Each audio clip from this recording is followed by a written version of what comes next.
Halo teman-teman semuanya, sebelum memulai acara pada siang hari ini, dimohon untuk merubah format menjadi nama kampus dan diikuti oleh nama peserta. Terima kasih.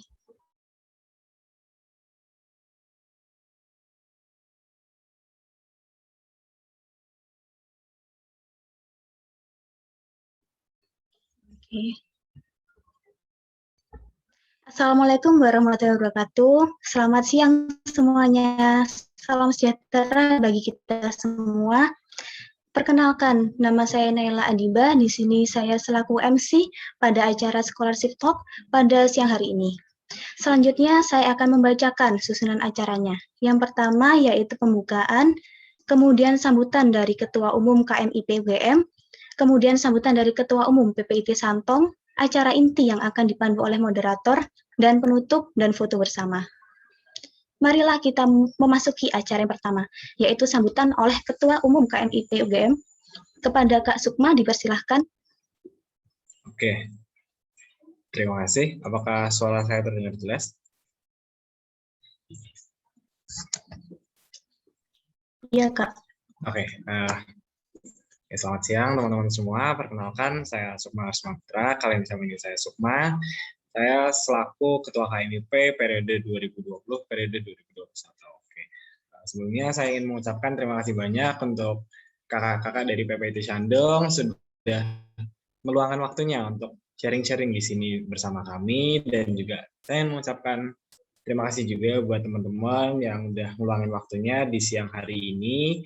Walaupun mungkin ngantuk ya, siang-siang biasanya kayak gini, tapi udah pada nyempetin waktunya buat ikut acara ini. Nah, mungkin harapannya semoga acara ini bisa berjalan lancar, dan dari teman-teman yang mengikuti bisa mendapatkan feedback sesuai dengan tujuan teman-teman mengikuti acara ini. Mungkin itu saja dari saya. Assalamualaikum warahmatullahi wabarakatuh. Saya kembalikan ke MC. Terima kasih banyak kepada Kak Sukma atas sambutannya. Kemudian selanjutnya sambutan dari Ketua PPIT Santong, yaitu Kak Nila. Kepada Kak Nila dipersilahkan. Assalamualaikum warahmatullahi wabarakatuh. Selamat siang teman-teman semua. Perkenalkan, saya Nihla, selaku Ketua PPT Shantong periode 2001-2022. Pertama-tama saya ingin mengucapkan terima kasih kepada KMIP UGM yang sudah berkolaborasi menyelenggarakan scholarship talk kali ini. Dan saya selaku alumni Perikanan UGM juga sangat senangnya bisa kembali ke kampus, walaupun kita dalam bentuknya kerjasama dengan KMIP seperti ini. Selanjutnya saya juga ingin mengucapkan terima kasih kepada Dewan Mahasiswa Fakultas Pertanian UGM, serta teman-teman dari himpunan mahasiswa departemen, mulai dari KMIT, KMSEP, Imagro, Permahami, dan IMHPT yang sudah mendukung scholarship talk kali ini. Saya juga mau mengucapkan terima kasih kepada narasumber yang sudah meluangkan waktunya dan bersedia untuk berbagi ilmu dan pengalamannya nanti kepada teman-teman semua. Dan terakhir kepada teman-teman yang sudah berpartisipasi di scholarship talk kali ini, terima kasih banyak sudah meluangkan waktu. Semoga apa yang disampaikan dari scholarship talk kali ini bisa menjadi titik awal teman-teman dalam menentukan pilihan hidup ke depannya, apakah ingin meraih pendidikan yang lebih tinggi atau bagaimana nanti ke depannya. Dan grup Telegram sendiri yang sudah teman-teman ikuti pada saat pendaftaran kemarin, harapannya itu menjadi wadah teman-teman untuk diskusi ke teman-teman PPT Shantong atau ke narasumber yang ada hari ini. Kalau misalnya kalian pengen nanya tentang gimana sekolah di China atau gimana sekolah di luar negeri atau gimana sih cara pendaftaran dan lain-lain yang teman-teman rasa belum cukup didapatkan dari scholarship talk kali ini. Jadi teman-teman jangan sungkan untuk bertanya, bisa melalui forum ini, bisa juga melalui Instagram PPT Shantong, atau bisa melalui email atau melalui grup Telegram tersebut. Jadi semoga acara kali ini berjalan dengan lancar dan bisa bermanfaat bagi teman-teman semua. Terima kasih. Wassalamualaikum warahmatullahi wabarakatuh. Saya kembalikan ke MC. Terima kasih kepada Kak Nila atas sambutannya. Kemudian marilah kita memasuki acara inti yang akan dipandu oleh moderator. Kepada Kak Teresia dipersilahkan. Oke, baik. Terima kasih Kak Naila. Nah, tadi sebelumnya juga sudah diperkenalkan Kak Naila gitu ya mengenai siapa saya. Jadi saya ini Teresia Advent yang merupakan mahasiswa perikanan Universitas Gadjah Mada. Nah, di sini saya akan menemani teman-teman gitu sebagai moderator. Oke, langsung aja kita masuk ke sesi yang ditunggu oleh teman-teman gitu ya tentunya, dan mungkin udah nggak sabar gitu untuk mendengarkan dan membahas mengenai sosialisasi beasiswa. Nah, kali ini kita akan ditemani kakak-kakak yang super keren gitu, yaitu ada 3 kakak nih. Oke, mungkin bisa saya panggil gitu ya, nanti bisa say hello terlebih dahulu. Untuk yang pertama ada Kak Huda Riana Yasin. Halo Kak Ana. Halo, Kak Teresia. Oke, mantap. Kabarnya baik? Alhamdulillah baik. Mudah-mudahan Oke, teman-teman yang di sini baik semuanya. amin. Semoga sehat selalu. Oke, makasih Kak Ana. Untuk Sama-sama. yang ketiga ada Kak Atika Arifanti. Halo Kak Atika. Halo teman-teman. Selamat siang semuanya. Selamat siang. Kak Atika juga sehat kan Kak Atika? Alhamdulillah sehat. Semoga sehat semua ya teman-teman di sana. Amin. Sehat selalu. Nah, untuk yang ketiga ada Kak Sani Triutami. Halo Kak Sani. Apa kabar Kak Sani? Halo Teresia, salam kenal ya. Suara saya kedengeran nggak nih? Kedengeran Kak, mantap sekali. Oke. Nah, tadi adalah kakak-kakak narasumber kita kali ini, teman-teman yang super duper keren. Oke, mungkin untuk mempersingkat waktu, kita langsung saja ke acara inti gitu ya. Jadi nanti ada pemaparan dari narasumber. Nah, untuk sesi tanya jawabnya nanti ada di bagian akhir gitu. Nanti jadi mungkin teman-teman bisa nge-keep dulu, baru nanti pas sesi tanya jawab bisa ditanyakan gitu. Oke, langsung aja untuk yang pertama ada Kak Huda Riana Yasin atau Kak Ana dari jurusan International Relation gitu ya, dari Ocean University of China.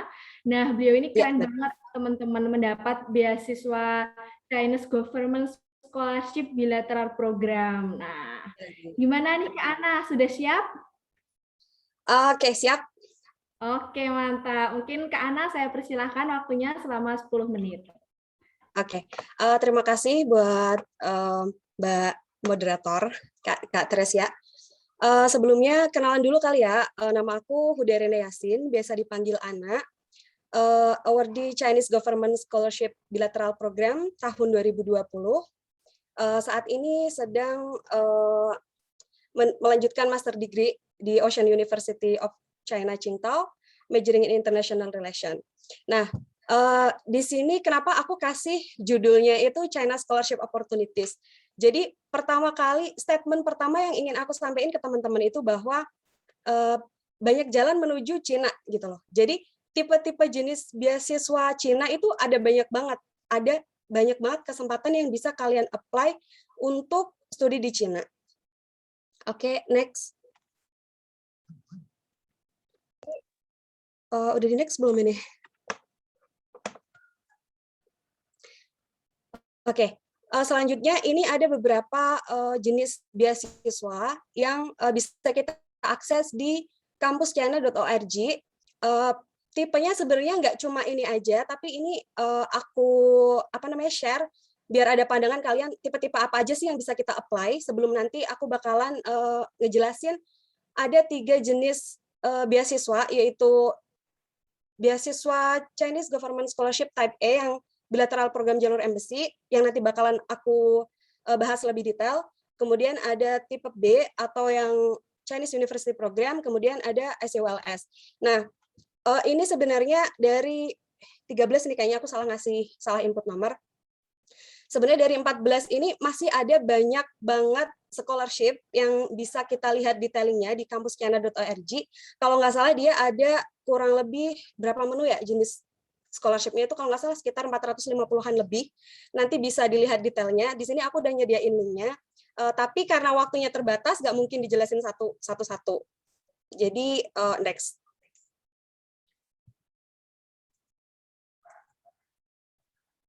Udah di next page belum ya?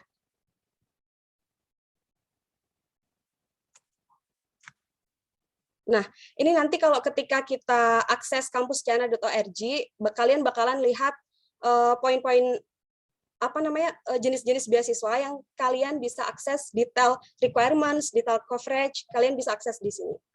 Next page, Kak.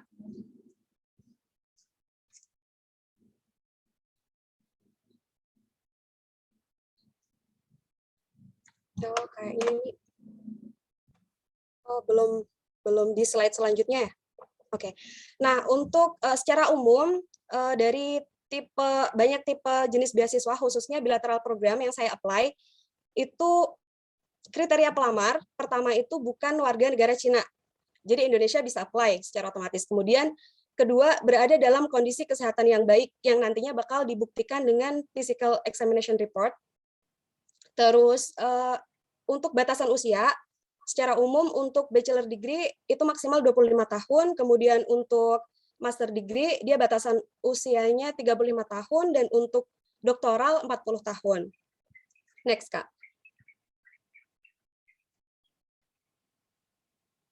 Next page. Oke. Kemudian ini yang tadi aku bilang ada 3 jenis beasiswa yang ingin saya sampaikan sedikit lebih detail. Pertama itu ada Type A jalur embassy, kemudian ada Type A ACYLS, ini Asian China Young Leadership Scholarship kalau nggak salah. Kemudian China University Program, ini yang tipe B, dikenal dengan tipe B. Nah, kenapa aku bikin sebelah kiri ini ada requirement documents dan sebelah kanannya ini aku bikin checklist. Jadi mana yang dokumennya yang mandatory, mana yang sifatnya optional, biar kalian tuh ada gambaran ketika apply satu tipe, terus requirements dokumen kalian udah lengkap, cuma di tipe lainnya ternyata cuma nambahin 1 atau 2 dokumen, kalian bisa apply scholarship lain. Nah, itu tujuannya sih. Kemudian requirements dokumen pertama ini application form yang nantinya bisa kita download setelah kita submit aplikasi kita. Kemudian ada pasport. Kemudian ada ijazah yang udah ditranslate ke Chinese atau Inggris yang udah dilegalisir. Kemudian ada academic transcript. Kemudian studi plan atau research proposal, ini kalian bisa pilih salah satu, bisa studi plan, bisa research proposal. Kemudian ada 2 recommendation letter, terus bagi yang mau daftar bachelor degree, terus umurnya di bawah 18 tahun, ini ada ketentuan tersendiri. Kemudian language qualification certificate, ini sifatnya di tipe E, di tipe A ini optional ya, tapi sepengalaman aku, mending meskipun ini sifatnya optional, mending disiapkan sebelum apply karena kasus teman-teman yang apply ketika aplikasi kita udah disampaikan ke kampus tujuan kita, ternyata dari kampus minta sertifikat bahasa. Itu ada juga yang kayak gitu. Jadi better meskipun optional dilampirin aja, itu bisa jadi nilai plus aplikasi kalian. Kemudian ada Foreign Physical Examination Form, ini nanti formnya bisa kita download di Chinese Embassy atau di kampuschina.org, kalian bisa download formnya. Kemudian resume ini optional di Type A, tapi di Type A yang ICWLS, ini mandatory dokumen. Kemudian Non-Criminal Record Report, ini juga mandatory tahun 2021. Kemudian supporting documents. Supporting documents ini sifatnya di semua tipe optional. Supporting dokumen ini kayak kalau misalkan kalian dapat sertifikat awardee atau mungkin summit atau sertifikat lainnya yang dalam bahasa Inggris atau dalam bahasa Cina bisa dilampirin, atau bisa juga kalian pernah nerbitin jurnal di supporting dokumen kalian buat jadi nilai plus. Nah, yang harus diperhatikan di sini, kasusnya tahun 2019 ini ada beberapa dokumen yang di tahun ini misal nggak wajib, yang sifatnya opsional, tapi ternyata tahun-tahun selanjutnya sifatnya itu jadi mandatory. Misal, tahun 2019 ini ketahuan banget ya, sering nyoba daftar beasiswa Cina. Nah, di tahun 2019 itu paspor itu belum jadi mandatory dokumen. Artinya teman-teman yang belum punya paspor itu nggak apa-apa, masih bisa apply scholarship tipe A. Nah, tahun 2020 ketika aku apply, ternyata itu jadi dokumen wajib. Nah, kasus lain lagi di tahun 2020, non-criminal record report ini sifatnya nggak wajib. Tapi ternyata teman-teman kemarin yang diskusi mau apply scholarship tahun 2021, non-criminal record report ini jadi mandatory dokumen. Nah, maksud aku, poinnya, kalian kalau misalkan mau apply itu jangan di last minute-nya. Jadi ketika emang ada dokumen-dokumen baru yang kalian nggak update, kalian masih ada waktu buat prepare documents. Seperti itu. Oke, next page.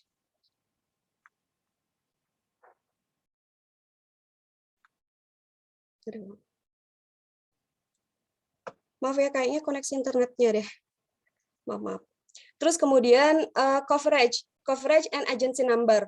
Nah, kenapa aku nyebutin agency number di sini? Karena pada dasarnya setiap tipe itu punya agency number sendiri-sendiri.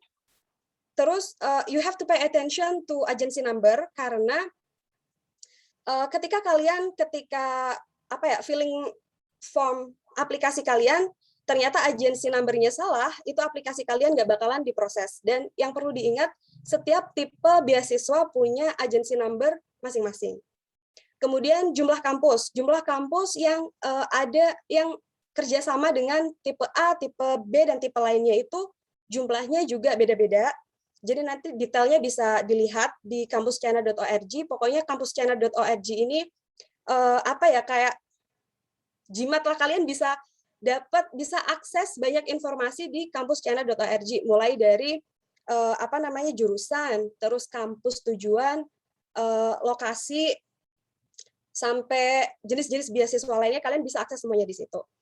Nah, kemudian ini ada untuk type E jalur embassy ini buat yang mau daftar bachelor degree bisa apply di tipe A. Soalnya banyak jenis beasiswa lainnya itu untuk graduate ya. Jadi cuma master degree sama doktoral. Ada sih yang kayak CIS ya, Confucius Institute Scholarship, itu dia nggak cuma degree aja, tapi dia ada kayak short course gitu, ada 2 minggu atau berapa bulan, itu bisa kalian apply. Kemudian yang lainnya kebanyakan di graduate. Terus coverage-nya sesuai dengan jenjang degree yang kita ambil. Kalau bachelor degree itu 2.500 per month. Ini monthly allowance-nya ya. Per bulannya kalian bakalan dapat kurang lebih 5 juta. Nah, apakah cukup buat hidup di Cina? Itu nanti bisa ditanyain sama yang udah berangkat di Cina, karena tahun 2020 sampai 2021 ini masih belum bisa berangkat. Jadi nanti bisa ditanyain sama materi selanjutnya. Nah, kemudian coverage yang master dan doktoral itu lebih tinggi. Nah, dari 3 jenis beasiswa ini kita bisa lihat, karena aku sengaja bikin tabel kayak gini. Jadi kalian ada pandangan kira-kira mana yang coverage-nya lebih besar, dan jadi kalian punya sasaran kira-kira make a list beasiswa apa aja sih yang pengen aku apply kayak gitu. Nah, dari sini kita lihat kalau type E ACYLS ini dia coverage-nya lebih banyak. Ada one time settlement fee, itu dia dapat sekali. Nanti kalau misalkan mereka udah selesai studinya, mereka bakalan dikasih settlement fee dari host university. Kemudian terakhir ini apa ya? Kemudian terakhir itu ada flight ticket. Flight ticket itu di tipe A jalur embassy maupun di type B itu dia nggak di cover, tapi di type E ACYLS ini di cover. Nah, yang ngebedain jumlah kampus yang bisa kita apply di ACYLS ini dia terbatas banget, cuma ada 22 kampus dan itu top university semuanya. Nanti untuk detail kampusnya kalian bisa cari di kampuschina.org, juga disediain detailing requirements dokumen dan lain sebagainya. Oh ya, satu yang ketinggalan tadi, kalau di type E ACYLS ini dia kalau nggak salah mewajibkan pengalaman kerja selama 1 tahun. Oke, ini coverage-nya sama agency number. Oke, next.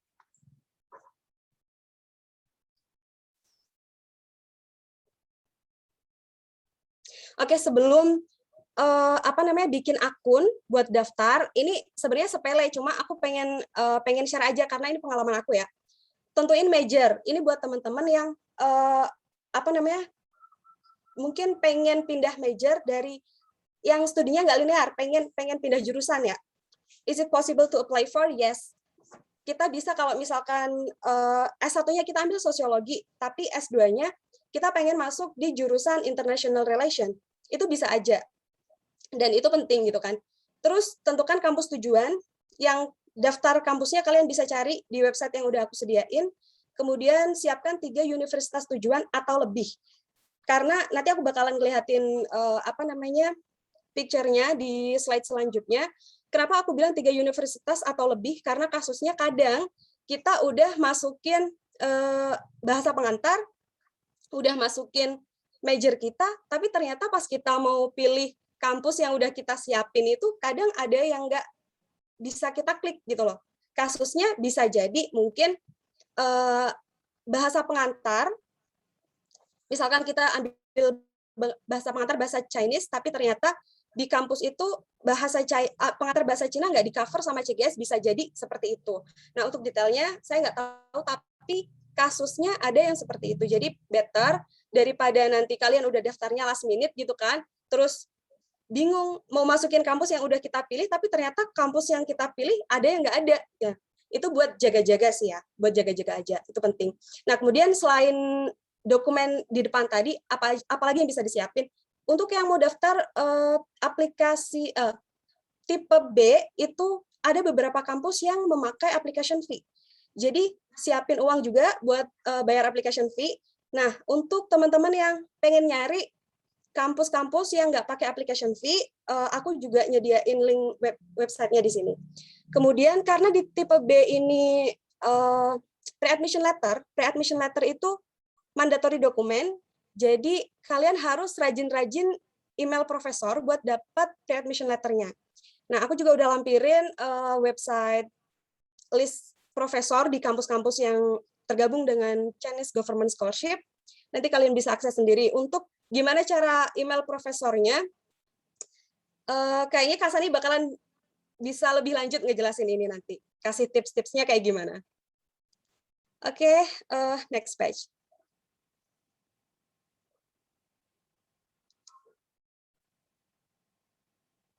Belum ini ya, belum pindah.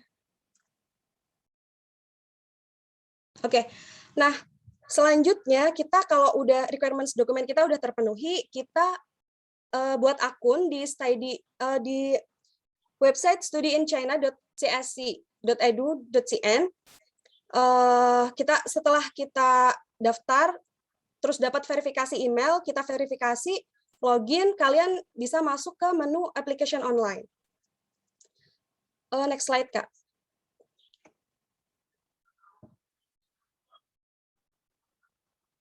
Oke. Nah, setelah kalian masuk ke menu application online, nah, ini wajib kalian isi, ada 3 menu. Pertama, seputar personal information, kemudian ada riwayat pendidikan dan riwayat kerjaan, kemudian other context. Ini setelah kalian finish, isi, terus kalian bakalan dialihin ke slide selanjutnya, Kak.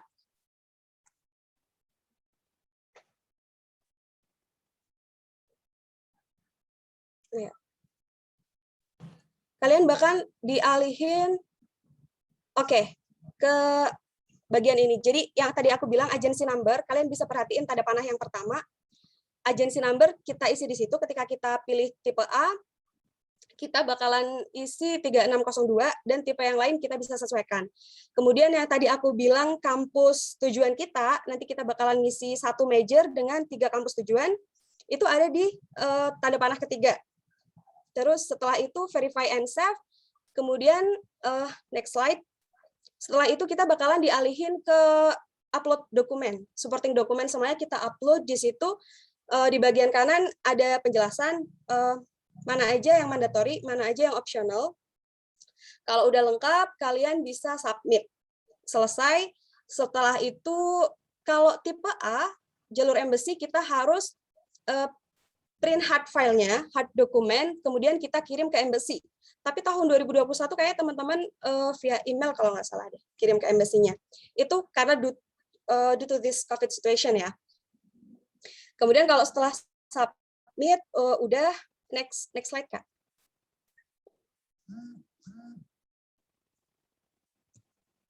Nah, time schedule. Time schedule-nya ini sebenarnya dari banyak tipe jenis beasiswa, itu sebenarnya berdekatan ya, mulai dari deadline sama tanggal buka, itu berdekatan. Nah, untuk tipe A, biasanya bulan Januari itu kita udah ngisi aplikasi secara online, kemudian kirim ke embassy. Terus untuk April, biasanya ini aplikasi kita udah mulai disampaikan ke kampus-kampus tujuan. Terus bulan Juli sampai Agustus kita udah mulai dapat respon dari kampus tujuan kita. Kalau kasus 2020 sama 2021 karena kita nggak bisa registrasi di kampus, jadi kita registrasinya secara online. Mereka bakalan ngirim link buat registrasi online. Kemudian September kita bisa mulai perkuliahan. Slide selanjutnya. Next step. Seperti yang tadi aku bilang, requirements dokumen kita udah lengkap nih. Masih banyak kesempatan untuk apply aplikasi lain, jenis beasiswa lain. Jadi daripada requirements dokumen kalian nganggur, mandek di satu tipe, kenapa nggak coba di tipe lain gitu? Karena itu mungkin dan banyak. Nah, untuk keterangan satu aplikan bisa apply 2 dan lain sebagainya itu, update terakhir, aku nggak lihat informasi ini di kamuschina.org, tapi aku masih melihat keterangan ini di China Scholarship Council. Mungkin ada updatean terbaru, aku nggak tahu updatean sekarangnya kayak gimana, tapi mungkin banget buat apply lebih dari satu tipe. Nah, untuk final result-nya, nanti kalian bakalan keterima di tipe yang mana, bakalan diumumin bulan-bulan Agustus juga kalau nggak salah. Nah, setelah itu kalau kalian udah banyak nyoba apply tipe scholarship, kalian tinggal pasrah aja. Sisanya kita serahin ke hasil usaha kita gitu. Oke, itu dari saya. Terima kasih banyak. Nanti kalau misalkan ada penjelasan yang kurang jelas, kita bisa lanjut di sesi diskusi. Oke, baik. Terima kasih Kak Ana. Keren banget ya tadi Kak Ana menyampaikan mengenai beasiswa dengan sangat rinci dan jelas gitu. Ternyata tuh ada banyak jenis beasiswa ya teman-teman, ada tipe-tipenya dan persyaratan-persyaratannya juga harus diperhatikan karena kadang-kadang ada yang mirip gitu ya dan bisa buat di-apply gitu. Kayak kata Kak Ana tadi bisa buat jaga-jaga gitu. Nah, ini tuh memberi harapan dan semangat bagi kita gitu ya. Semoga kita bisa kalau apply bisa diterima gitu. Nah, teman-teman juga penting banget nih untuk memperhatikan persyaratannya kayak misal tadi usia, terus sertifikat bahasa. Tadi tips kata Kak Ana tuh meskipun opsional gitu ya, ada yang opsional gitu tapi lebih baik disiapkan gitu karena bisa aja menjadi nilai plusnya gitu. Nah, bagi teman-teman yang memiliki pertanyaan nih, mohon bersabar ya, nanti dapat ditanyakan pada sesi tanya jawab gitu. Oh ya teman-teman, ada link presensi itu di kolom chat yang tadi dikirim oleh panitia, teman-teman dapat mengisi presensi. Dan mungkin teman-teman panitia bisa nge-share ulang juga untuk link presensinya.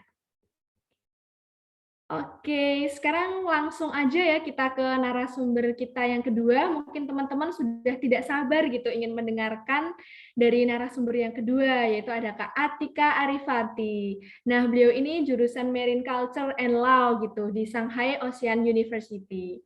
Nah, beliau ini juga mendapat beasiswa nih teman-teman, beasiswa Chinese Government Scholarship Bilateral Program. Nah, yang ini Type A gitu. Top banget kan? Oke, langsung saja nih Kak Atika. Halo Kak Atika. Halo. Oke, mantap. Sudah siap nih Kak Atika? Ya, udah ya. Oke, mantap. Oh ya, saya persilahkan Kak Atika.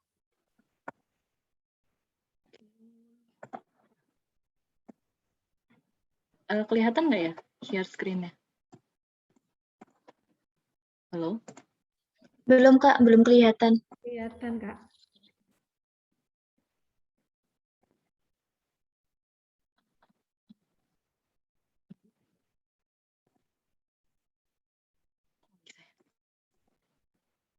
Kelihatan? Sudah Kak. Kelihatan.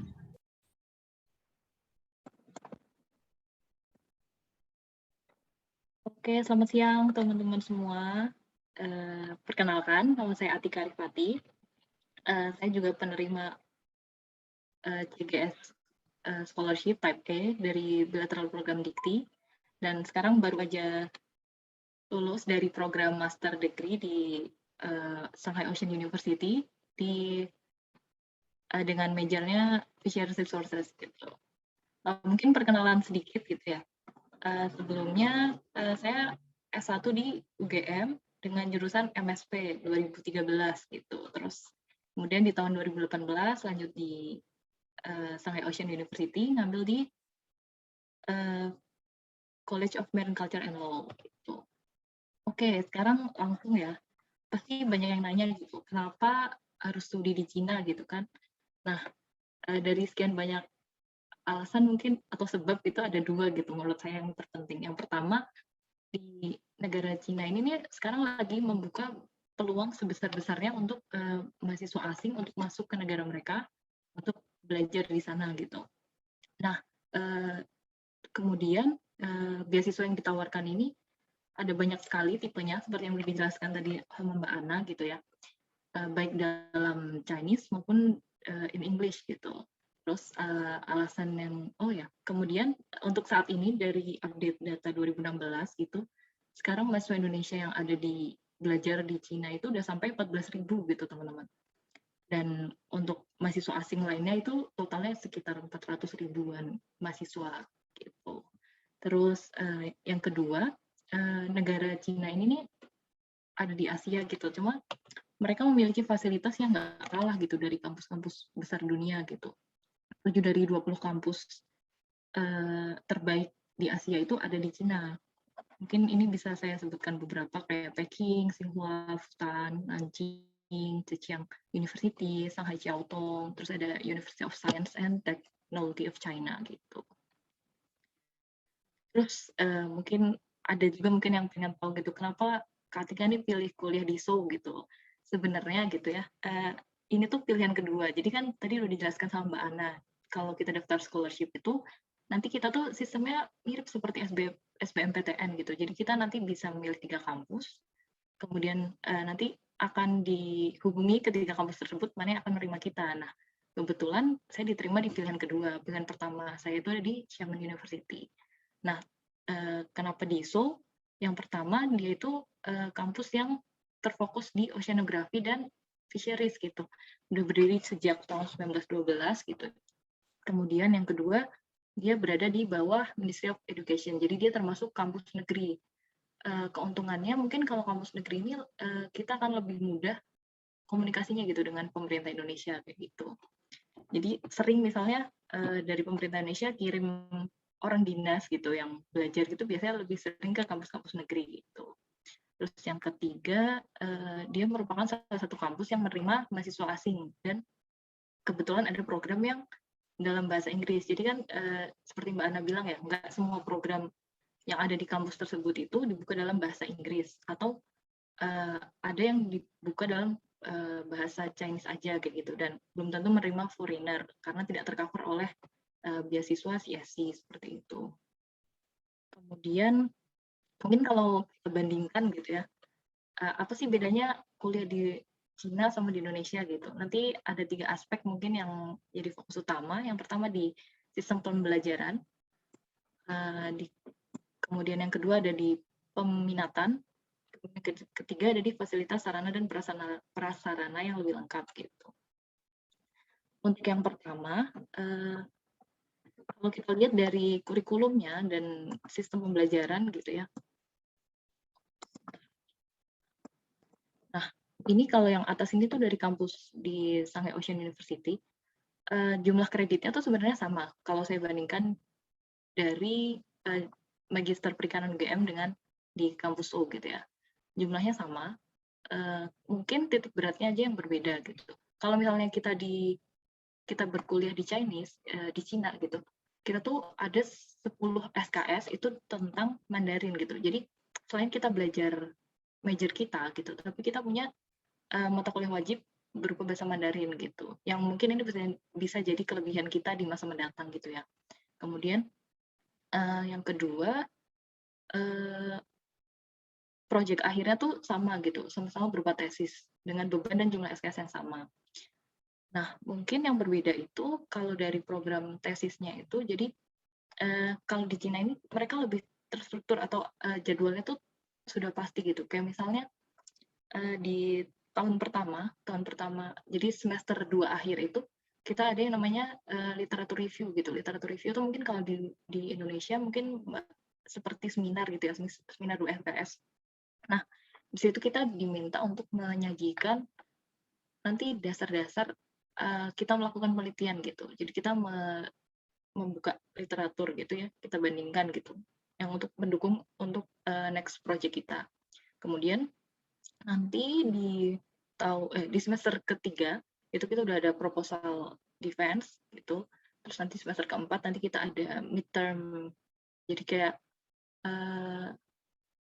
ujian gitu, ujian sejauh mana gitu perkembangan tesis kita. Dan nanti di semester 6 nanti ada prasidang, dan semester 7 kita sidang. Jadi programnya durasinya tuh lebih lama gitu, 3 tahun untuk program yang saya ambil gitu. Jadi di sana lebih tepat waktu gitu. Jadi kayak sudah teratur tanggal sekian kita harus ngapain gitu. Dan di tanggal segitu mau nggak mau kita harus siap seperti itu. Oke, kemudian ini yang kedua, tadi yang saya bilang peminatannya lebih banyak gitu ya. Nah, ini kalau dari kampus Shanghai Ocean University sendiri, bisa kita lihat ya. Jadi kalau untuk program perikanan aja ada banyak gitu. Jadi mereka udah terpisah dari segi ekonomi, terus science, kemudian food science itu udah terpisah semua gitu ya. Lebih banyak gitu pilihannya dibanding kalau di Indonesia gitu. Dengan peminatan yang lebih banyak ini mendukung, bukan maksudnya didukung juga dengan fasilitas yang ada gitu. Jadi dari segi lab, terus dosen-dosennya itu akan lebih banyak, sehingga penelitian kita akan lebih matang gitu, lebih terfasilitasi seperti itu. Nah, ini kalau kita lihat dari yang di Indonesia, ini yang di atas ada IPB, yang bawah ada perikanan UGM ya. Nah, kalau di IPB sendiri, kita bisa lihat, mungkin dia peminatannya nggak begitu banyak gitu. Ya, kalau di di perikanan UGM, dia peminatannya hanya 3 gitu ya. Walaupun nanti pada akhirnya kita bisa juga memilih detail penelitiannya sama seperti di luar negeri gitu. Cuman dia fasilitasnya mungkin tidak selengkap yang ada di luar, seperti itu. Nah, ini yang saya bilang tadi dari fasilitas ya. Nah, kalau di Shanghai Ocean University sendiri, untuk sekelas kampus, kami itu memiliki kapal, beberapa kapal gitu yang bisa digunakan untuk penelitian. Nah, jadi penelitian yang sudah ada di Shanghai Ocean University itu, mereka penelitiannya nggak hanya di daratan gitu, maksudnya di intertidal gitu ya. Tapi dia juga ada udah di lautan dalam, dan ada juga penelitiannya sampai di Antartika gitu. Ini mungkin beberapa kayak yang di sini tuh lab GIS gitu, yang ini lab aquaculture, terus ada kerjasama dengan konservasi gitu. Ini lab-labnya. Nah, terus dari sarana prasarana sendiri, kalau misalnya di sana itu mereka nggak hanya mendukung dari sarana akademik, tapi non akademik juga. Jadi kayak misalnya nggak heran kalau di sana kampus tuh besar-besar dan banyak fasilitas olahraganya gitu. Jadi selain kita dibangun otaknya gitu ya, tapi badannya tuh juga harus sehat gitu.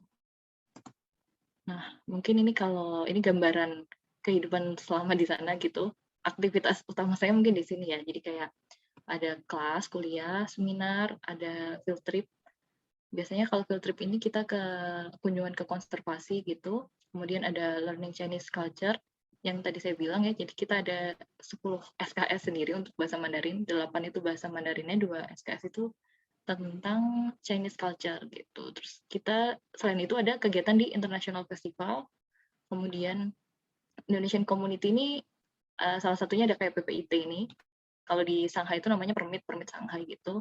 Terus nah dalam setahun itu kan kita ada liburan itu 2 ya, liburan musim panas, musim dingin gitu. Biasanya dipakai untuk mahasiswa untuk traveling gitu. Nah, ini gambarannya, ini gambaran kalau kuliah. Nah, ini kunjungan konservasi, kuliah. Nah, di sana itu dalam satu semester itu biasanya ada kuliah tamu gitu. Kuliah tamu itu biasanya sebanyak ada 4 kali gitu. Dan biasanya pembicaranya dari FAO atau dari luar gitu. Terus seminar-seminarnya juga cukup banyak. Baik seminar di kampus ataupun kita keluar kampus. Nah, terus ada juga pasti kunjungan. Kunjungan itu biasanya kunjungan ke konservasi gitu ya. Kemudian ini gambaran learning Chinese culture gitu, kita belajar nulis, ada juga menggambar gitu, ada kaligrafi. Terus, nah dalam setahun itu tuh biasanya kita ada 2 festival. Yang pertama ada festival olahraga, terus yang kedua ada international culture gitu. Nah kalau di festival olahraga, mereka tuh jadi kayak class meeting gitu ya mungkin kalau di sini. Kayak class meeting gitu, nanti kita bertanding antar fakultas gitu. Ini, ya terus habis itu, learning Chinese culture ini selain kita belajar di kelas, kita juga ada field trip biasanya dalam 1 semester itu ada, bukan 1 semester, 1 tahun itu ada sekali. Jadi kita mengunjungi kota lain gitu, kita belajar. Nah kalau di sini nih kita belajar tentang puisi. Nah yang di sini tentang kayak opera gitu. Oke, nah selain itu ini Indonesian Community. Indonesian Community kalau di Shanghai itu, bukan di Shanghai, di seluruh Cina itu biasanya ada organisasi Indonesia itu ada 2 biasanya, maksudnya keagamaan dan dari mahasiswanya. Nah, kalau keagamaan ini biasanya tergabung antara yang mahasiswa dengan yang masyarakat Indonesia, yaitu seperti pekerja gitu. Mereka nanti di situ sebagai tempat atau wadah kita bertemu gitu orang Indonesia. Jadi selain ketemu sama pelajar, kita juga ketemu orang-orang yang bekerja di sana gitu. Kemudian ini ada, kalau di Shanghai itu dia setahun sekali ada kayak Indonesian Festival gitu. Biasanya nanti bekerja sama dengan Kementerian Pariwisata. Nanti mereka menyewa kayak tower itu seperti Monas gitu ya kalau di Shanghai. Nah di situ nanti kita ada pameran dan biasanya dikelola sama mahasiswa sebagai panitianya gitu. Terus ini ada beberapa foto kunjungan ke TK. Ini kita ngajarin bahasa Indonesia di sana gitu. Terus ada juga ini traveling ya. Ini jalan-jalan. Terus ini ada piknik. Biasanya kalau musim semi gitu suka banget ini kita pada piknik. Jadi kayak acara-acara kumpul dengan mahasiswa Indonesia kita piknik bareng-bareng gitu. Entah bikin kegiatan tentang pengajian atau ini kalau yang ini kebetulan acara pengajian ya.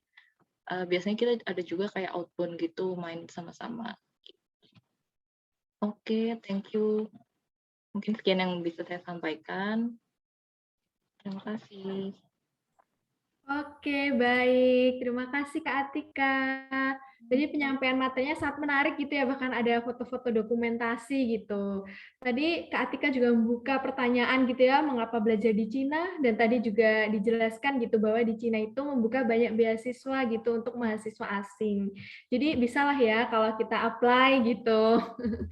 Nah, tadi juga Kak Atika nih menjelaskan perbandingan kuliah di Cina dan Indonesia gitu. Baik dari segi kurikulum, peminatan, juga tadi yang di Cina tuh jauh lebih banyak gitu ya dan bervariasi. Serta didukung dengan fasilitas yang lebih lengkap gitu, misalnya lab. Bahkan tadi untuk mahasiswa perikanan gitu ada kapalnya gitu ya, luar biasa gitu, sangat mendukung misal mau penelitian langsung ke laut gitu. Nah, tadi juga ada foto-foto dokumentasi kegiatan yang menurut saya tuh sangat menarik sekali gitu ya, dan mungkin juga membuat teman-teman jadi kayak ingin, aku jadi pengen apply beasiswa, pengen sekolah di sana, gitu. Oke, terima kasih Kak Atika.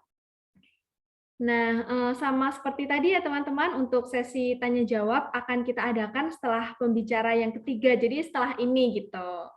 Oke, langsung saja gitu kita ke pembicara yang ketiga, yaitu ada Kak Sani Triutami. Nah, beliau ini berkuliah di jurusan Fisheries Research Laboratory, Fisheries Oceanography gitu, di Ocean University of China. Keren banget kan teman-teman?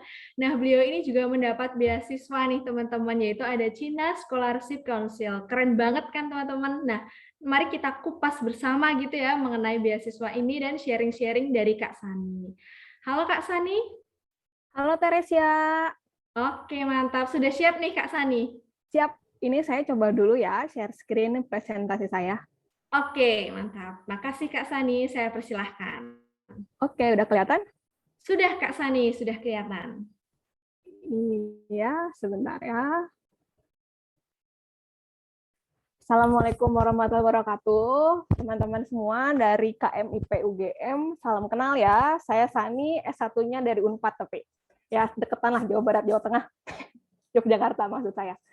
Selanjutnya perkenalan dulu sebelum masuk ke agendanya. Saya S1-nya di Unpad, ambil program studi ilmu kelautan, lalu lanjut S2-nya di perikanan oceanografi. Jadi laboratorium saya itu Fisheries Oceanography. Jadi masih nyambung-nyambung relatable antara ilmu kelautan yang dari S1 saya ke jurusan S2 yang saya ambil ini. Seperti itu. Harusnya saya lulus 2020, tapi karena ada pandemi ini, jadi saya extend setahun, insya Allah bisa lulus secepatnya. Doain teman-teman semua ya. Oke, selanjutnya pada kesempatan kali ini saya mau bahas 3 hal yang disampaikan dari teman-teman PT Shantung tentang gimana sih tips pemilihan universitas dan jurusan, kedua tentang cara menghubungi kandidat supervisor, dan yang ketiga membuat proposal. Oke, yang pertama sih sebenarnya sebelum kayak kamu milih jurusan itu kamu harus kenal sama diri kamu sendiri nih. Kamu mau jadi apa ke depannya? Satu itu minat pendidikan kamu apa ke depannya, sama karir kamu ke depannya mau seperti apa. Jadi biar bisa nggak asal pilih universitas yang penting masuk gitu. Dan juga tujuan cita-cita kehidupan kamu pribadi. Nah, yang kemudian keduanya itu baru nih cari universitas sama program studi. Karena universitas di Cina itu banyak banget, jadinya harus pinter-pinter pilih yang akreditasnya juga udah oke. Jangan sampai yang gara-gara universitas di Cina itu banyak banget, jadinya kamunya agak-agak siwer gitu waktu kamu pilih universitas sama program studinya. Gimana caranya? Nah, nanti saya jelasin, ada beberapa link juga yang saya buka waktu saya coba cari-cari universitas sama program studi.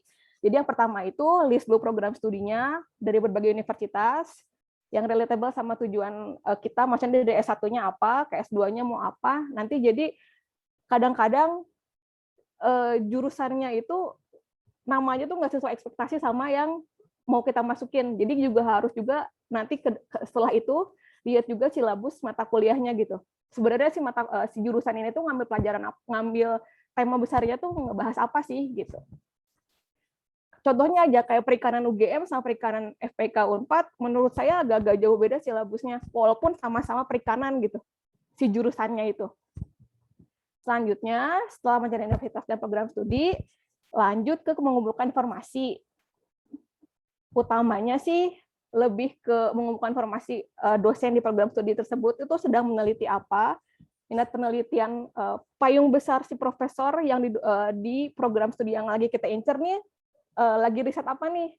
Nanti sebagai bahan awal kita berkomunikasi dengan calon supervisor kita. Dan jangan lupa dicatat email profesornya supaya bisa bisa langsung penjajakan ngobrol resmi by email. Selanjutnya ini link yang saya buka dulu waktu coba cari-cari si universitas dan program studinya. Seperti ini tampilannya. Yang pertama itu yang ada di Kukas. Di sini bisa kelihatan nih ada universitinya, kamu mau apa, programnya juga kalau misalnya kamu nggak mau lihat dari universitinya secara lebih besar, ke program-program langsung ke program studi yang pengen kamu masukin, dan juga jangan lupa nih satu si city-nya ini nih, si kota yang bakal kamu tinggali. Karena bisa jadi kalau misalnya nih, kalau ini kita ngobrolnya di situasi normal ya, nggak COVID nih. Kalau di kota-kota kecil Cina itu agak susah ngomong bahasa Inggris, jadi lebih kadang-kadang warlocknya itu bener-bener ya Chinese aja gitu bahasanya. Nah, kalau misalnya di kota-kota besar kayak Shanghai, kayak Beijing, atau Xiamen misalnya, teman-teman bakal lebih mudah hidupnya. Bukan kehidupan perkuliahannya ya, tapi kehidupan secara real di masyarakatnya. Seperti itu. Sama ini beberapa link yang tadi saya sebutin. Kemudian apa lagi ya? Ini yang terakhir sih, jangan lupa lihat rating si program, baik program studi sama universitas yang teman-teman mau tuju. Karena nanti berimbas sama pada saat penyetaraan ijazah. Kalau misalnya teman-teman mau udah selesai kuliah nih, terus mau balik ke Indonesia, kalau misalnya universitasnya yang baru-baru, terus yang akreditasi yang di dunianya itu nggak begitu oke, maksudnya masih di luar 100 besar misalnya. Di Cina ya, rating di Cina ya. Jadinya bikin agak susah penyetaraan ijazahnya. Seperti itu. Selanjutnya, tips cara menghubungi supervisor. Sebenarnya sih gampang-gampang susah ya. Poinnya sih kayak kamu kenal sama diri kamu sendiri, kamu mau apa, minat penelitian kamu apa yang sudah kamu lakukan dulu di S1, terus kalau bisa sambung-sambungin sama si minat penelitian profesor yang mau kita arah, yang kita yang kita mau incer nih komunikasinya. Terutama ini kalau saya ngomong bahas untuk CGS tipe 2 ya, yang kita ngobrol kayak by email, nge-email profesor secara mandiri, secara inisiatif. Gimana cara tahu minat profesornya? Kita bisa lihat website resmi universitas, terus lihat biasanya kan di situ kan ntar bakal ada program studi. Nah, di program studi ntar bakal ada kayak publikasi-publikasi dari dosen yang bernaung di program studi tersebut. Seperti itu. Jadi kalau bisa sambungin sama minat kita dan minat profesor, payung penelitiannya seperti apa. Karena mau gimana juga, misalnya sebenarnya kayak kita lagi mau daftar UP nih, kayak S1 mau daftar UP, dan akhirnya kan kalau ngobrol sama dosen kan si dosennya juga butuh apa dari kita, nanti juga malah kita yang bakal mengikuti nih si proposal research kita yang sudah kita bikin. Jadi intinya alangkah lebih baiknya untuk mengenal pas kita daftar CGS di universitas, pas kita daftar CGS kita juga mulai googling list dosen yang ada di jurusan tersebut. Ini contoh waktu 2018 saya daftar ya, contoh pengalaman komunikasi dengan supervisor. Jadi yang pertama nih, kan pengumuman CGS itu kan Agustus di kedutaan besar. Nah, ada teman saya ini, dia diwawancara, jadi kita daftar itu Maret akhir, dapat pengumuman Agustus. Nah, selama dari April sampai Juli itu biasanya tuh ada yang dihubungi nih sama pihak universitasnya untuk diwawancara. Nah, di saat wawancara ini kadang-kadang kayak kita ngobrol sama supervisor, nanti supervisornya misalnya menawarkan, saya lagi ada penelitian A, B, C, apakah mau kamu berminat nggak buat penelitian bareng saya? Nah, seperti itu. Ada yang seperti itu nih, komunikasi sama supervisornya. Terus kalau misalnya, ya oke, bisa Prof, masuk nih kayak minat saya ke penelitian ini. Kalau misalnya bisa, akhirnya jadi student di lab tersebut. Ada satu seperti itu. Yang kedua, ada juga dia udah dapat pengumuman CGS pada tahun 2000 di bulan Agustus, nggak diwawancara, dan mendapatkan supervisor setelah 2 minggu kuliah. Jadi maksudnya dia tuh nggak diwawancara pada saat proses dari daftar di bulan Maret sampai Agustus. Jadi tiba-tiba kayak dia udah dapat beasiswa, tapi dia belum dapat supervisor. Nah, di sini nih nanti pas udah nyampe Cina, agak-agak repot buat harus cari supervisor di minggu-minggu kuliah pertama, di minggu-minggu awal kuliah. Seperti itu. Ada juga pengalaman yang kedua. Pengalaman yang ketiga, misalnya nih, ini yang paling enak sih, ini contohnya jatuhnya sama kayak SNMPTN di Indonesia. Kayak dia mendapatkan pengumuman CGS pada bulan Agustus, nggak diwawancara, tapi dia udah dapat supervisor. Seperti itu. Jadi dia kayak akhirnya nerima aja nih, kayak setelah dia memasuki, dia kan waktu daftar kan nge-upload juga kan, kayak study plan-nya seperti apa. Mungkin disangka cocok sama si supervisornya, tapi nggak dihubungin waktu saat proses si pengumuman CGS ini. Jadi kayak udah lebih main aman gitu, lebih enak nih di yang ketiga. Yang keempat, ini kasusnya agak jarang tapi terjadi. Jadi dia mendapatkan CGS, dia juga udah kayak dapetin supervisor. Tapi pada semester 1, pada saat semester 1 berjalan, dia kayak ngerasa nggak cocok nih akhirnya sama si penelitiannya si profesor, jadi nggak ketemu nih deal-dealannya dia sama supervisor, akhirnya dia ganti supervisor. Padahal dia udah kayak berjalan gitu, si perkuliahannya. Jadi tips dari sini adalah harus sering-sering ngecek email secara reguler dari bulan April sampai Juli akhir lah sebelum pengumuman. Barangkali misalnya dia kayak di invite buat wawancara dengan pihak universitas, dan yang ngewawancara pun sebenarnya kayak si dosen-dosennya gitu, yang masih kayak nerima calon student di master di level master, terus juga sama sering-sering ngobrol sama teman-teman yang daftar, seperti apa sih kayak bagusnya informasi-informasi terbaru. Terus juga walaupun keputusan resminya mendapatkan LOA pada bulan Agustus di Kedubes China, kadang-kadang dari bulan Maret pada saat kita daftar sampai Agustusnya itu bisa jadi banyak perubahan. Contohnya aja kayak saya daftar pertama itu di Ocean University of China jurusan Marine Ecology karena saya mikirnya saya pengen penelitian, maksudnya saya pengen apa ya? Pengen belajar lebih banyak tentang ekologi sama satwa liar di luar ikan gitu. Tapi pada saat berjalannya waktu sekitaran bulan Mei, bulan Juni itu saya di email nih sama si pihak CGS, apakah kamu bersedia nggak kalau ganti jurusan? Jadinya saya jurusannya ke Fisheries Research atau sumber daya perikanan, karena ada dosen yang tertarik sama saya untuk dijadikan studennya.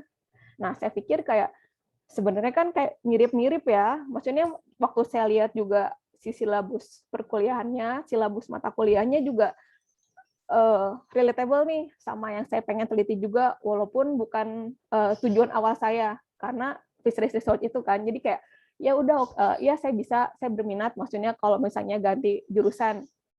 Akhirnya saya ganti jurusan. Dan alhamdulillahnya diterima pada saat pengumuman nanti di bulan Agustus di 2018 itu. Seperti itu. Selanjutnya ini sebenarnya kalau tips terakhir kan tips membuat proposal. Sebenarnya proposal itu kayak udah banyak banget detailnya di internet. Tapi ini tips yang maksudnya yang pernah saya buat. Jadi yang pertama itu usahain ada struktur yang flow-nya oke, dari background, research object yang kamu pengen teliti, research terus metodologinya mau apa, kamu penelitian apa. Dan jangan lupa disebutkan di akhir ada daftar pustakanya. Jadi supaya kelihatan gitu kayak kita sebenarnya udah update sama metode-metode yang kekinian. Metode-metode penelitian yang sudah yang apa ya? Yang maksudnya yang udah dipublish di jurnal internasional. Karena sebenarnya kebanyakan nih kita tuh nanti di akhir, terutama yang jurusannya sains ya, bukan social science, nanti tuh biasanya si profesor tuh kayak ada perjanjian gitu di belakang. Ini ya, publish paper misalnya Q berapa nih, Q2 atau Q3 atau Q1. Maksudnya jadi deal-dealannya itu kayak tesis kita tuh minimal banget harus ada yang publish di jurnal internasional. Seperti itu. Jadi misalnya kalau saya sih dulu bikinnya background karena saya maksudnya pengen melanjutkan minat saya dari penelitian saya S1. Setelah itu juga kalau boleh dicocok-cocokin sama ketertarikan kita terhadap yang nyangkut sama minat penelitian profesor yang kita tuju, yang kita incar. Setelah itu di research objeknya bisa jadi kita juga ada dua nih, bisa jadi kita memperdalam topik penelitian S1 kita, atau juga kita lebih di proposal ini kita buat mengarah ke topik penelitian di tema besar topik penelitian di jurusan yang kita tuju. Gimana cara kita taunya? Sering-sering buka website resmi university-nya. Kadang-kadang di situ tuh banyak tertera jelas itu kayak list profesor di program studi ini, di program studi A, lagi penelitiannya lagi neliti apa. Nah, disambung-sambungin sama si hal itu. Nanti biar si dosennya itu tertarik sama kita supaya dijadikan student di sana. Seperti itu. Terus sama kayak research metodologinya, sering-sering juga baca international paper yang terupdate, karena Cina itu kan uangnya banyak ya. Jadi sebenarnya uang tuh nggak jadi masalah buat melakukan penelitian. Jadi walaupun kayak di internet, di paper-paper yang kita baca misalnya agak-agak terlalu sophisticated, jadinya maksudnya idealis aja gitu kalau bikin proposal buat di Cina, karena uang nggak jadi masalah buat mereka. Jadi oke-oke aja sebenarnya. Seperti itu. Oke, terima kasih. Lebih 5 menit bicara saya, maaf. Kalau misalnya ada yang mau kontak lebih lanjut, bisa email saya di sanitio@gmail.com. Dikembalikan untuk ke Katere, silakan Kak. Oke, terima kasih Kak Sani atas penyampaian yang luar biasa gitu ya mengenai tips-tips gitu, tips memilih jurusan. Tadi benar sekali nih harus mengenali diri sendiri. Terus juga kita harus pintar-pintar gitu ya mencari jurusan yang dituju dan informasi-informasinya gitu. Untuk mencari jurusan pun nggak langsung milih gitu, tapi kita harus lihat benar tadi kata Kak Sani rating atau akreditasinya gitu. Karena nanti akan berpengaruh gitu ya di pensetaraan ijazahnya waktu kita kembali ke negara kita Indonesia gitu. Tadi juga ada tips cara hubungi supervisor gitu ya. Dan itu menurut saya sangat worth it banget ya bahwa kita tuh harus tekun dan sabar tuh jelas kunci sih sabar gitu. Terus juga harus memperhatikan isi email gitu. Tadi keren banget dari Kak Sani ada sharing pengalaman juga tentang komunikasi dengan supervisor. Dan juga tadi Kak Sani menyampaikan mengenai tips membuat proposal gitu. Baik dari strukturnya, tadi dari background, research object. Nah, research object-nya ini tuh bisa melanjutkan atau memperdalam penelitian saat di S1 kita gitu. Kemudian tadi juga ada research metodologi gitu. Nah, oke. Oh ya, teman-teman jangan lupa nih untuk mengisi presensi ya di kolom chat. Mungkin teman-teman panitia nih bisa share ulang untuk presensinya agar teman-teman yang belum mengisi tadi bisa segera mengisi. Oke, langsung saja ya kita beranjak ke sesi yang sangat ditunggu-tunggu nih oleh teman-teman. Mungkin udah nggak sabar gitu ya, udah punya banyak pertanyaan, rasa penasaran. Nah, kita buka nih di sesi tanya-jawab kali ini.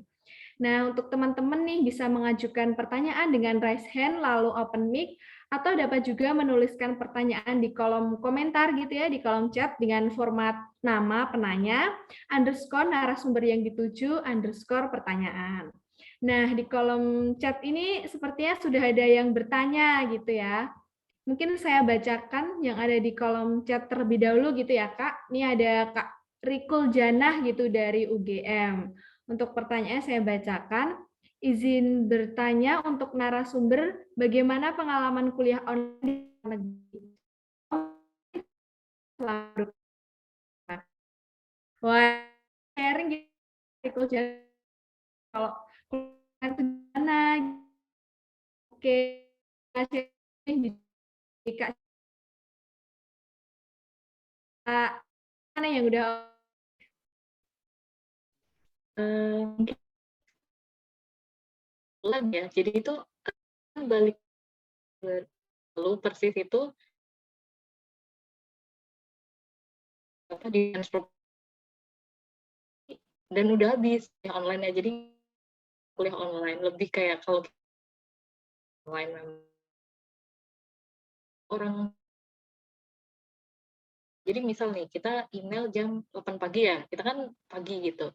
Nanti mereka baru sampai jam 12 malam, ya udah jam 12 malam kita balas gitu. Jadi kayak mereka kayak nggak kenal waktu gitu. Terus defense, kebetulan pra-defense sama defense juga online lancar-lancar aja gitu sih. Jadi kalau kuliah online mungkin tidak merasakan ya, lebih ke defense-nya gitu sih. Itu mungkin yang bisa saya jawab gitu.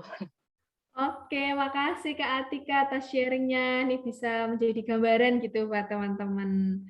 Mungkin dari Kak Ana bisa sharing nih. Oh, boleh.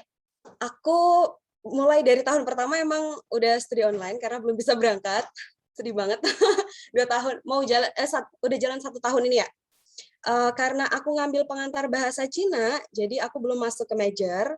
Jadi persyaratan dari departemen aku tuh aku harus nyelesain HSK 6 untuk lanjut ke major.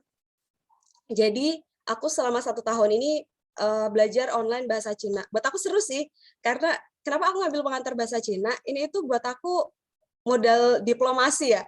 Karena sepengamatan aku, orang-orang Chinese ini lebih suka ketika kita komunikasi sama mereka itu pakai bahasa Cina.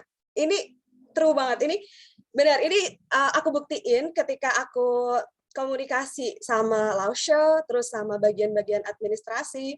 Itu mereka lebih welcome ketika kita pakai bahasa Cina, lebih direspon dan lebih dekat gitu loh sama kita. Bahkan malahan saking dekatnya sama Laoshe-nya itu kadang di event-event internasional, di event-event mereka kayak tahun baru sempat dikasih kayak angpau gitu loh dari mereka, saking intens komunikasi sama Laoshe-nya. Nah, itu cerita aku. Buat aku seru, karena aku masih belajar bahasa selama 1 tahun, belum masuk ke major, paling yang dibutuhin itu koneksi internet yang stabil ya. Sama kalau biasanya setiap kampus punya metode yang beda-beda. Kayak teman aku yang di Anhui University itu dia nggak pakai VooV. Kalau aku pakai VooV Meeting itu Zoom-nya Cina. Jadi kita open video juga ketika kelas, tapi kalau di kampus teman aku dia cuma cuma kayak di grup WeChat kadang kayak conditional gitu. Jadi setiap kampus itu punya kebijakan masing-masing buat studi online-nya. Nah, kalau pengalaman aku buat kalau ada exam kayak gitu, kita harus nyiapin 2 komputer atau 2 mobile phone. Yang satu buat mereka ngirim soal, yang satunya lagi buat video kita. Kalau masalah ketat, menurut aku mereka lebih ke disiplin ya. Kalau pengalaman aku selama kelas pengantar bahasa Cina, selama kalian aktif di kelas terus ngerjain tugas dari Laoshe, gampang banget dapat nilai bagus itu. Selama kalian itu nggak bahasa Jawanya itu bengal kayak susah diatur. Jadi ada beberapa teman yang emang seenaknya sendiri gitu loh. Bolos kelas dia nggak permisi sama Laoshe-nya. Jadi Laoshe itu attitude nomor 1 ya. Mereka lebih senang sama murid-murid yang emang sopan, terus ketika dikasih tugas itu ngerjainnya tepat waktu, seperti itu. Itu sih pengalaman aku ikut online class. Oke, makasih Kak Ana. Wah, keren banget nih tipsnya. Bener sih teman-teman. Jadi sikap kita misal mau pas kuliah online gitu izin, misal kamar mandi gitu sopan, on kamera gitu. Ya bener sih ya, hampir mirip juga ya dari Indonesia kayak gitu juga. Nah, mungkin nih teman-teman juga harus menyiapkan koneksi internet yang bagus gitu agar bisa mengikuti kuliah online-nya tuh dengan baik gitu. Tadi saya juga tertarik nih dengan Kak Ana tuh keren banget memilih jurusan tuh melihat peluang gitu, mantap banget nih. Mungkin bisa jadi motivasi teman-teman lain juga nih untuk memilih mungkin S2-nya gitu. Oke, langsung aja nih mungkin dari Kak Sani nih bisa sharing nih tentang kuliah online. Ya, kalau Sani kasusnya sama kayak Atika. Jadi sebenarnya udah nggak ada kuliah online. Jadi lebih kayak ke pertemuan-pertemuan rutin laboratorium aja. Agak-agak susah ya. Kalau misalnya di Cina sendiri kan kayaknya udah nggak online tuh. Udah kayak ngumpul biasa. Jadinya misalnya pas kita tanya online, tapi merekanya nggak online. Jadi taktokan komunikasinya itu agak repot. Sejauh ini sih masalahnya komunikasi memang. Kalau buat Sani kan harus penelitiannya di laboratorium nih. Terus susah itu satu gara-gara komunikasi sama Laoshe-nya agak sulit dan penelitian pun jadinya agak-agak terbengkalai seperti itu. Tapi kalau ditanya soal kuliah online, Sani nggak dapat. Oh, oke, makasih Kak Sani. Ini mirip kayak Kak Atika gitu ya. Ya, bener sih kayak komunikasi gitu. Kalau online tuh emang susahnya di komunikasi gitu. Beda kalau langsung offline langsung ketemu orangnya gitu. Oke, mungkin itu Kak Jana mungkin masih ada yang ingin ditanyakan atau sudah cukup? Kak Rikul Jana? Terima kasih, udah cukup menjawab. Oke, terima kasih Kak Rikul Jana. Nah, untuk pertanyaan selanjutnya nih di kolom chat ada Kak Setiono gitu. Mungkin saya bacakan gitu ya. Izin bertanya untuk narasumber. Saya tidak bisa berbahasa Mandarin dan Inggris. Apakah tetap memungkinkan untuk mendaftar? Nah, mungkin bisa dijawab dulu nih dari Kak Atika gitu. Gimana Kak Atika?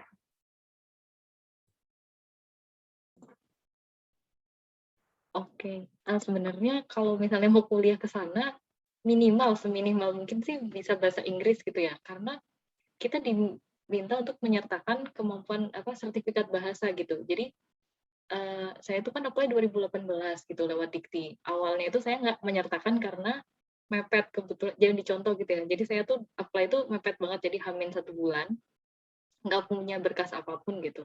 Nah, karena untuk apa sih, tes TOEFL itu kan harus cuma ada 1 bulan sekali yang ITP waktu itu ya di Jogja. Nah terus akhirnya saya nggak menyertakan, memang nekat gitu, saya nggak nyertakan. Tapi ketika berkas itu udah sampai di Dikti, mereka tetap minta gitu. Jadi kalau misalnya ini nggak lengkap, nggak akan dikirim ke China gitu kan. Jadi seminimal mungkin kalian bisa bahasa Inggris gitu, pas-pasan gitu nggak apa-apa gitu, karena kan nanti sambil belajar kita tetap pasti improve gitu, karena kan kita di sana komunikasi gitu ya. Terus kita semakin banyak baca jurnal-jurnal gitu kan, karena kalau yang namanya studi master gitu, kita tuh kan lebih kayak belajar sendiri gitu. Jadi kalau di kelas kita nggak ada namanya kayak pelajaran kayak di S1, kita tuh lebih kayak diskusi. Otomatis kita harus banyak persiapan sebelum masuk kelas kan. Nah, jadi kita harus banyak baca, dan menurut aku salah satu cara untuk improve bahasa Inggris ya dengan baca jurnal itu gitu. Terus kalau bahasa Mandarin saya ini kan udah hampir 3 tahun gitu ya kuliah di sana gitu. Ya bahasa Mandarinnya juga nggak bisa gitu ya. Apalagi saya kan di Shanghai gitu kan, kayak ibaratnya kalau di Indonesia tuh kayak Jakarta. Jadi banyak banget orang yang bisa bahasa Inggris. Jadi kayak Mandarin saya ya sebatas belanja-belanja gitu masih bisa gitu sih. Mungkin gitu ya. Oh, terus syarat terbaru kalau setahu saya di 2019 itu, ketika kita nanti kuliahnya in English, ketika lulus kita diminta sertifikat HSK. HSK tuh sertifikat Mandarin, HSK 3. Nah, tapi kalau misalnya kita talk in Chinese, kita diminta HSK 5 kalau nggak salah kayak gitu sih. Jadi tetap diminta gitu pertanggungjawaban sertifikat bahasanya ketika masuk dan ketika lulus kayak gitu. Mungkin itu yang bisa aku jawab gitu ya. Oke, makasih Kak Atika. Jadi penting gitu ya untuk mempermudah komunikasi sama pas belajarnya juga gitu. Oke, mungkin dari Kak Sani dulu nih bisa sharing nih, kira-kira pendapatnya gimana nih kalau tidak bisa atau kurang bisa bahasa Inggris dan Mandarin? Saya mungkin mau nambahin aja ya, sebenarnya nih, orang Indonesia tuh bisa bahasa Inggris, kalau kata saya.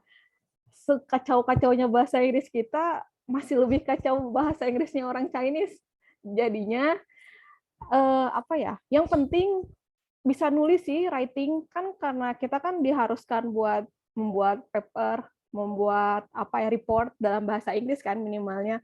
Jadi yang penting writing utama, biar apa ya, biar mempermudah juga pada saat urusan yang memang harusnya writing. Untuk speaking, saya sih sebenarnya di sana gitu ya, Inggrisnya nggak kepake. Orang Chinese nggak ngerti bahasa Inggris, kita nggak bisa bahasa Chinese kan awal-awalnya, jadinya pakai bahasa tubuh. Lebih ke gitu sih. Itu sih maksudnya kalau yang buat bahasa Inggris, tapi kan karena memang dibutuhkan pada saat persyaratan, jadi memang sudah diwajibkan harus sebelum pergi ke sana kan, gitu. Jadi tenang, nggak perlu apa ya, nggak perlu merasa nggak pede nggak bisa bahasa Inggris, karena orang-orang pun juga yang Chinese ini juga nggak bisa bahasa Inggris, jadi ya pasti pakai bahasa kalimat yang sederhana.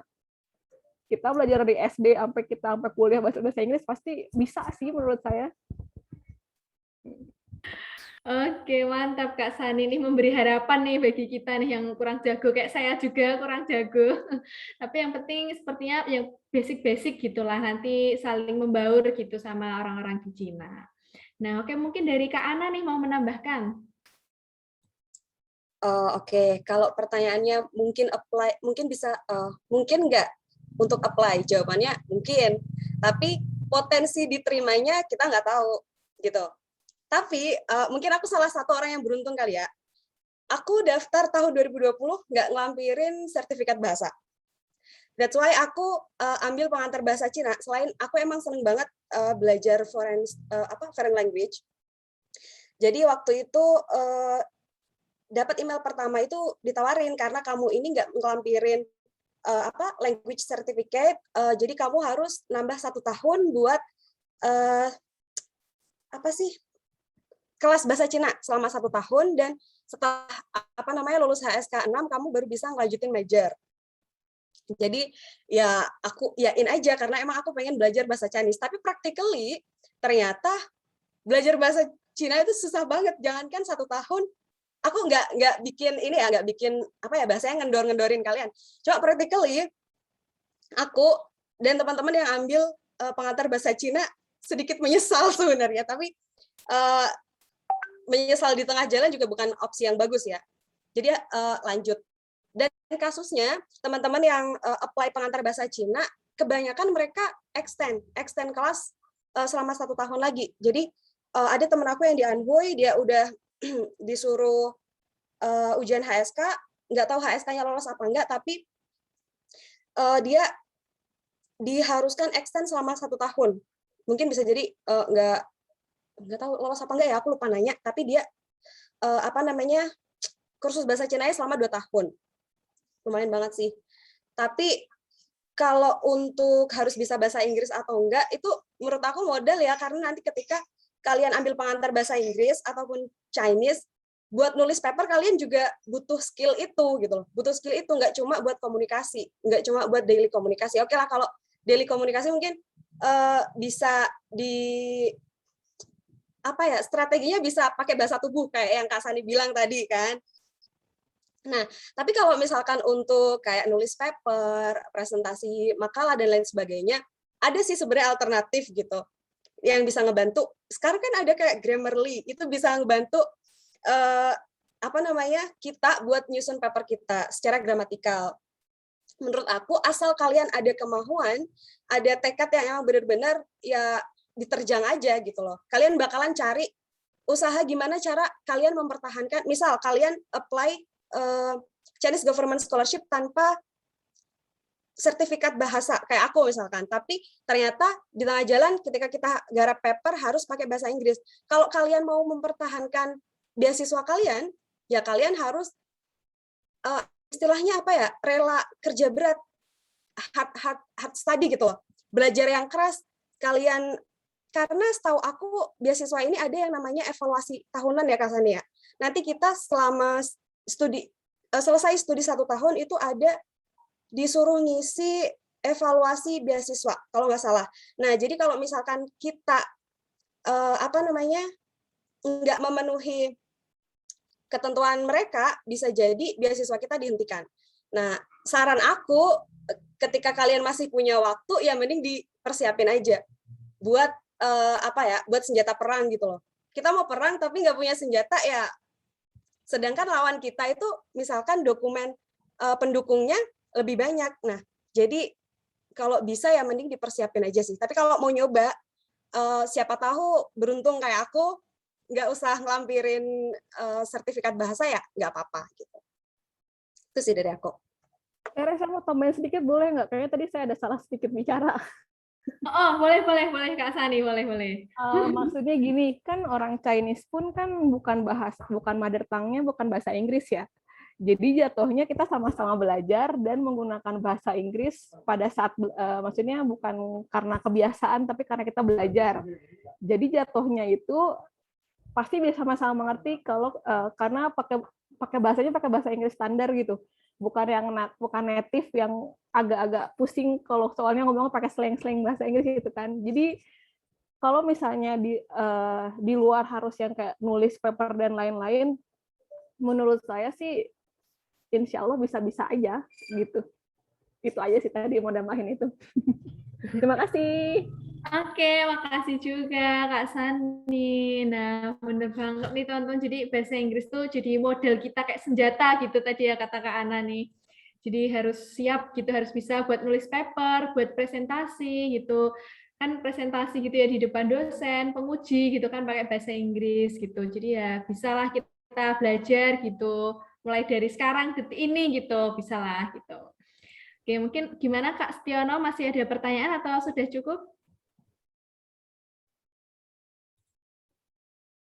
Oke, sudah terjawab. Terima kasih. Ya, ini bisa juga nih belajar nih nonton film tanpa subtitle nih.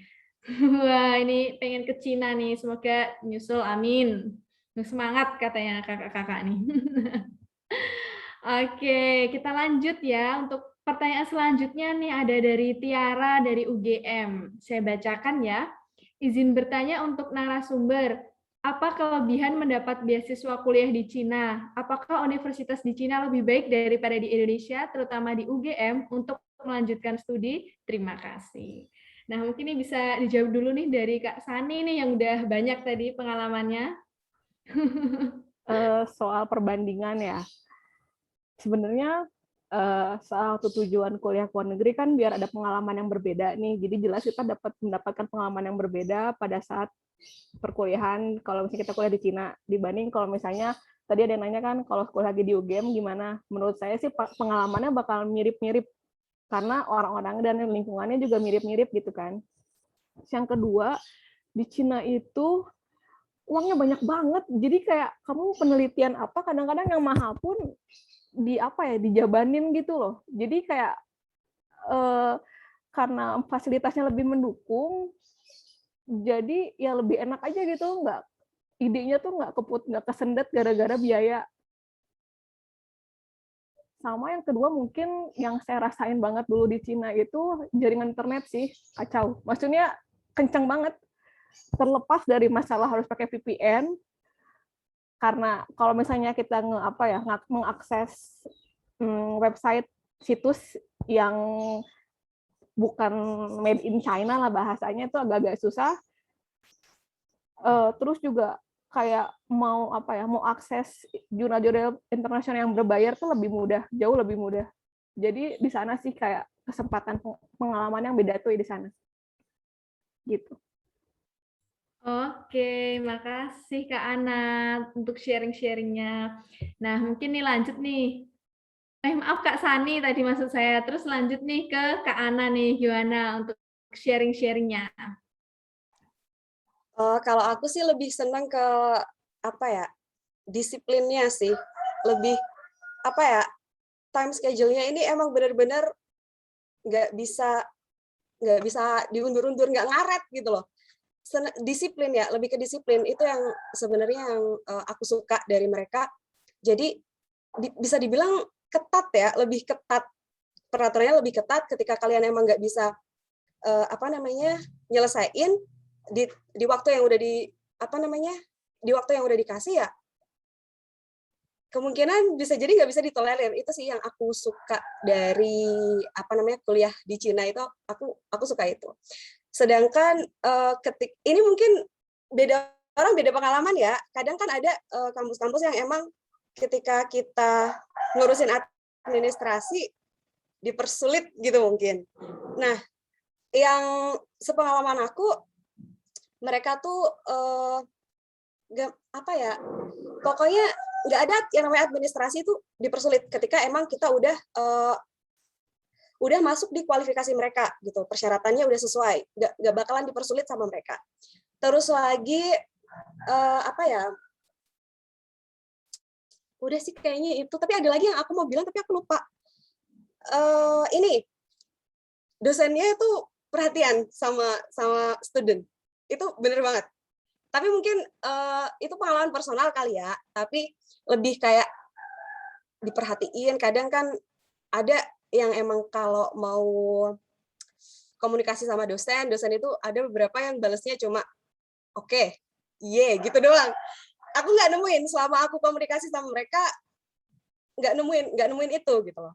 Itu sih yang bikin aku kayaknya lebih suka study di situ gitu.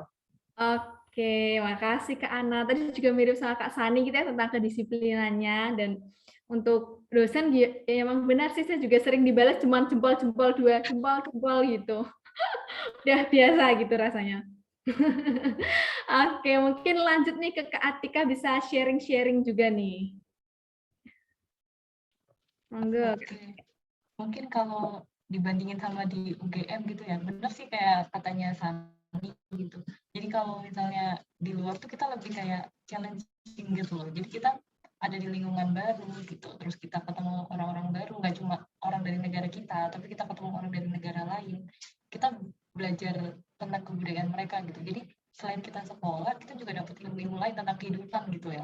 Mungkin kayak kita harus benar-benar yang namanya mandiri itu harus gitu. Terus dan orang Cina itu kalau misalkan kita nggak bilang gitu, kita punya kesulitan ini, mereka tuh nggak nganggap itu sebuah kesulitan gitu. Jadi ada satu saya tuh kalau ketemu supervisor itu di awal itu kayak 1 semester tuh cuma sekali karena beliau itu kan sibuk gitu ke luar negeri.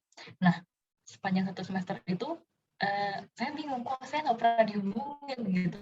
Ternyata ketika saya ada kuliah sama dosen lain nanya, kamu gimana komunikasinya? Beliau kan nggak ada di sini gitu kan. Terus beliau itu menyarankan kayak, ya kalau kamu nggak bilang ada apa-apa ya orang apa supervisor tersebut tuh nggak akan menghubungi kamu gitu. Jadi kayak lebih kayak gitu sih, orang Cina tuh lebih kayak ya to the point gitu, langsung gitu. Terus tapi di sisi lain mereka budayanya mirip gitu sama orang kita gitu. Jadi kayak menghormati orang yang lebih tua seperti itu masih sama gitu. Jadi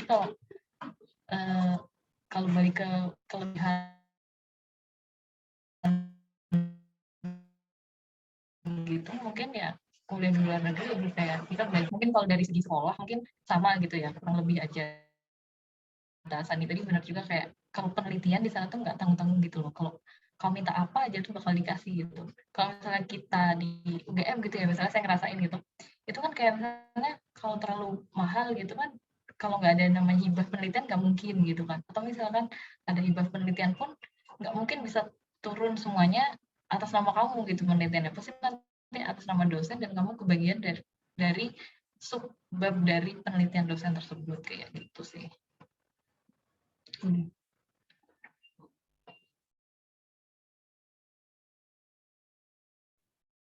Oke, terima kasih banyak nih Kak Atika untuk sharing-sharingnya.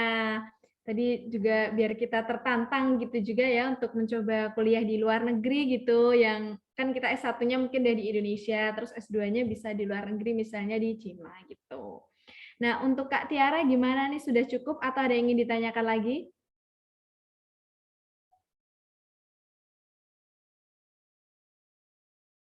Sepertinya sudah cukup. Kita lanjut ke pertanyaan selanjutnya. Ini Kak, ada Kak Tabiah.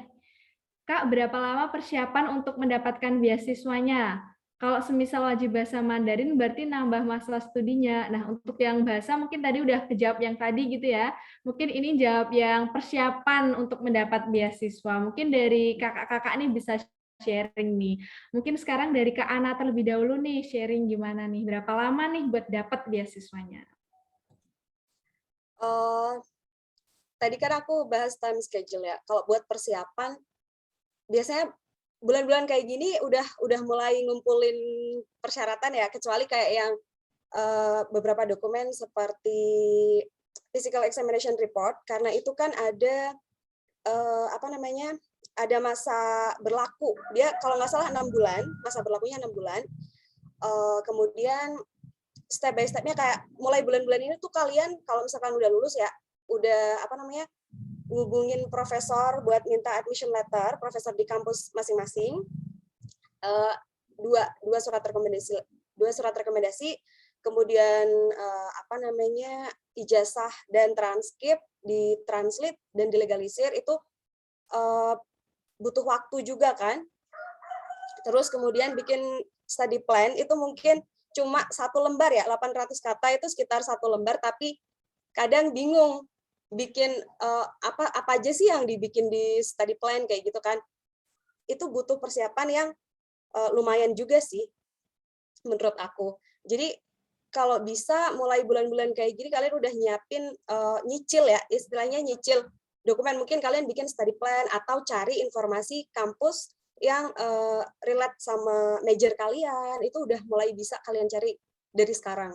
Kan setelah sosialisasi ini kan kalian dapat banyak link itu ya, dapat banyak link kampus, terus jenis beasiswa. Jadi mulai gencer aja. Ini teman aku ini, bukan aku ya, aku nggak serajin teman aku yang satu ini. Dia itu ngirim email ke profesor, aku di screenshotin kurang lebih 100 kampus. Serius, ini serius. Dan finally dia itu kenapa aku share type A ICWLS, karena dia lolos, alhamdulillah lolos tipe ICWLS ini. Dia apply di tipe A, di tipe B, kemudian di tipe Asian China Young Leadership Scholarship. Dia tembusnya di yang WLS. Dan itu kata aku ketika dia bilang Kak, aku udah ada lolos pengumuman di tipe ini gitu. Aku bilang, oh, you deserve it. Aku bilang gitu. Karena emang aku tahu banget dia rewelnya kayak gimana. Nanya, Kak, kalau ini kayak gimana, aku tahu apa ya bahasa Jawanya itu polahnya itu kayak gimana aku tahu. Jadi oh ya udah itu sesuai dengan apa yang kamu usahain. Aku bilang kayak gitu. Ini terus ternyata cakupannya lebih banyak Kak gitu loh. Apa namanya kayak flight ticket ini juga aku di cover gitu. Ya udah itu rezeki kamu berarti gitu. Jadi kesimpulannya usaha nggak bakalan mengkhianati hasil gitu. Jadi sebanyak mungkin coba-coba aja email profesor, terus nyobain tipe-tipe yang lain selama ada kesempatan. Dan mulai dari sekarang ketika kalian emang udah nggak ada tanggungan SKS atau nggak ada apa namanya udah mau lulus, ya dicicil aja itu dokumen persyaratannya gitu. Itu dari aku. Oke, terima kasih Kak Ana. Bener banget nih tadi Kak Ana juga sharing nih temennya yang bener-bener berjuang gitu ya. Bener-bener pengen gitu usaha gitu. Mungkin kita juga bisa nih kalau punya keinginan kita usahain gitu. Nah, tadi juga nih Kak Ana bilang nih, mungkin habis ini bisa langsung search gitu, kayak dokumennya apa, timeline-nya kapan gitu, mungkin bisa langsung dicicil nih, bahkan mulai detik ini bisa langsung cek webnya gitu. Keren banget. Oke, mungkin lanjut nih dari Kak Atika bisa sharing nih. Buat persiapannya tuh sejak kapan, berapa lama gitu. Oke, kalau dari aku ya, tadi aku udah cerita sedikit sebenarnya kalau aku tuh persiapannya mepet gitu, jangan ditiru. Jadi aku 1 bulan. Jadi Desember tanggal 1 tuh kalau nggak salah saya lihat pengumuman di Dikti, Belmawa Dikti itu ada kerjasama beasiswa antara Dikti dengan pemerintah Cina. Nah, kemudian deadline-nya itu tanggal 30 Desember. Masih ingat banget 30 Desember. Jadi dari tanggal 1 sampai 30 itu saya nyiapin berkas semuanya mulai dari paspor, terus habis itu medical check up, terus study plan, terus minta recommendation letter dari profesor, dari dosen di UGM. Itu persiapannya semuanya 1 bulan. Kemudian dari 1 bulan itu kirim berkas ke Jakarta. Bulan Mei kalau nggak salah itu dihubungin dari pihak Dikti, dan baru dan bulan April, Mei, Juni, Juli itu nggak salah mulai dihubungi dari pihak kampus di Cina gitu, di telepon. Jadi kayak interview singkat gitulah, kayak kamu mau ngambil major apa, terus itu nanti dia nawarin beberapa program gitu, nanti kita mau yang mana, seperti itu. Nanti di bulan Juli Agustus itu kita diundang ke Jakarta buat mengambil LOE-nya kayak gitu sih. Jadi sebenarnya jangan ditiru ya, mepet gitu. Jadi kayak baru tahu program beasiswa Cina itu juga belum lama semenjak lulus gitu. Jadi dan kebetulan lihatnya Desember, ya udah dikejar 1 bulan itu benar-benar dikejar, dan alhamdulillahnya berhasil kayak gitu sih. Mungkin gitu. Oke, makasih Kak Atika. Nah, ini sharing dari Kak Atika nih ya untuk apply pas mepet gitu. Mungkin deg-degan juga nih Kak Atika. Waduh, ini harus segera ini itu. Nah, ini buat sharing pengalaman nih buat teman-teman. Oke, lanjut nih ke Kak Sani. Gimana nih Kak Sani buat persiapan kemarin apply beasiswa tuh berapa lama dan gimana gitu Kak Sani? Sebenarnya kalau untuk persiapan beasiswa ke Cina itu sama kayak Tika, mepet juga nih di bulan Maret terakhir. Kalau saya kan yang via Kedubes, jadi saya daftarnya itu terakhir 31 Desember. 31 Maret. Jadi sebelum tanggal 31 Maret tuh sudah dikirimin. Tapi kalau maksudnya mempersiapkan beasiswa itu ya dari tahun-tahun lalu sebelumnya. Jadi sebelum ke Cina juga saya kan daftar ke New Zealand, ke Australia gitu-gitu. Jadi kayak memang sebenarnya kan agak mirip-mirip ya persyaratannya. Jadi sudah diurus sebenarnya di tahun-tahun lalunya. Tapi kalau ngurusin waktu pas si Cina-nya ini, ya di bulan Maret itu agak mepet juga sebenarnya, salah, nggak boleh ditiru. Sebenarnya sih nggak tahu ya kalau yang buat sekarang, tapi buat yang dulu tuh menurut saya Cina itu agak lebih gampang persyaratannya. Dia tuh lebih menitik beratkan ke medical check up. Asal kamu punya medical check up, itu menurut aku sih itu yang persyaratan paling berat. Karena study plan gitu-gitu kan bisa dibikin, dan menurut saya juga bakal kalau kamu sering apply beasiswa tuh kayak udah di luar nalar aja gitu kan, kayak ngetik-ngetik gitu. Nah, yang agak repotnya sebenarnya di medical check up-nya itu, karena yang butuh uang juga nggak sedikit. Dulu saya sampai 1 juta kalau nggak salah, 1 juta kurang. Ya itu tadi. Kayak persiapannya sih bulan Maret. 1 bulan maksud saya. Oke, makasih Kak Sani sharingnya. Wah, mantap juga nih, juga mepet tapi beruntung gitu. Nah, benar nih teman-teman harus memperhatikan persyaratan kayak tadi kata Kak Sani, kayak medical check up-nya kan itu mungkin butuh waktu, butuh uang, jadi harus lihat ininya kapan gitu untuk persiapan gitu. Dan teman-teman juga boleh banget untuk sering-sering apply beasiswa biar kata Kak Sani kalau misal buat studi plan udah di luar kepala udah gitu, udah lancar gitu ya buat jam terbangnya buat apply beasiswa gitu. Oke, ini berhubung banyak sekali yang bertanya, mungkin satu lagi ya untuk satu penanya. Ini ada Nazilatul Diana, untuk pertanyaan saya bacakan. Izin bertanya untuk Kak Ana, waktu apply mengambil Chinese TAUT, apakah menyertakan sertifikat HSK juga, Kak? Terima kasih. Mungkin dari Kak Ana bisa langsung dijawab nih. Gimana Kak? Gimana, maaf, agak ini internet aku. Mic-nya belum dibuka. Oh ya, maaf, saya bacakan ulang nih untuk pertanyaannya nih dari Kak Nazilatut Diana. Nah, izin bertanya untuk Kak Ana nih, waktu apply mengambil Chinese TAUT, apakah menyertakan sertifikat HSK juga, Kak? Terima kasih. Oke. Enggak, aku emang nggak ada sertifikat bahasa yang aku lampirin, baik English maupun Chinese. Jadi aku juga nggak ada basic Chinese. Udah, aku ambil pengantar bahasa Cina, langsung masuk di kelas bahasa Cina gitu. Nyampe sekarang aku belum nyerahin sertifikat HSK.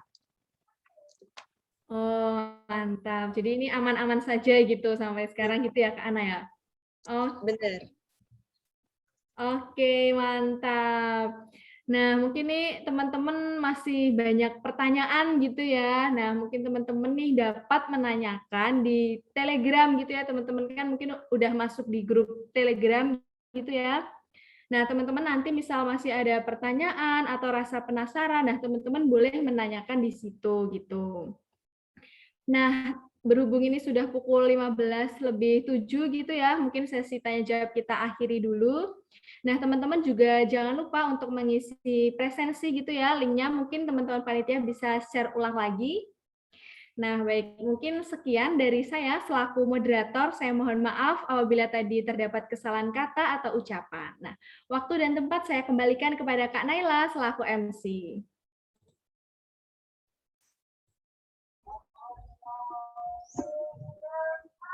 Terima kasih banyak kepada Kak Teresia selaku moderator dan terima kasih banyak kepada ketiga narasumber atas sharing yang sangat bermanfaat ini.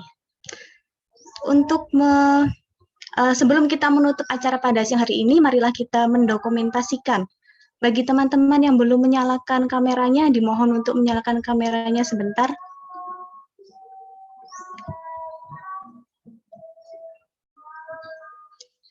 Baik, kami tunggu.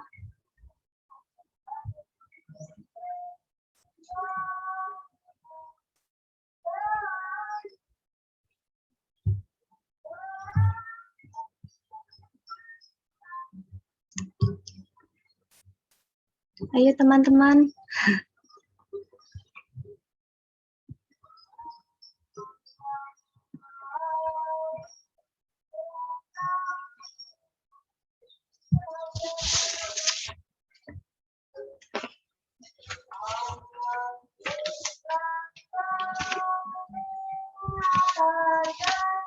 Oke, untuk slide satunya sudah penuh.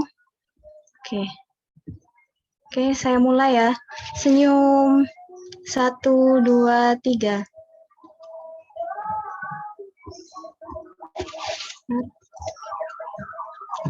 Untuk slide 2-nya 1, 2, 3.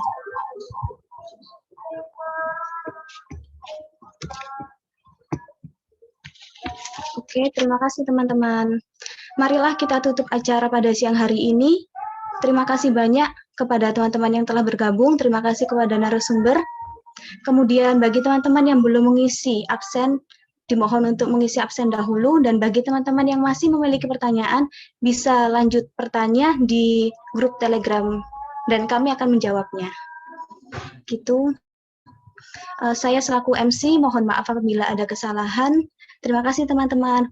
Wassalamualaikum warahmatullahi wabarakatuh. Waalaikumsalam warahmatullahi wabarakatuh. Terima kasih Kak. Terima kasih Kak. Terima kasih semuanya. Terima kasih semuanya. Terima kasih. Terima kasih semuanya. Terima kasih semuanya.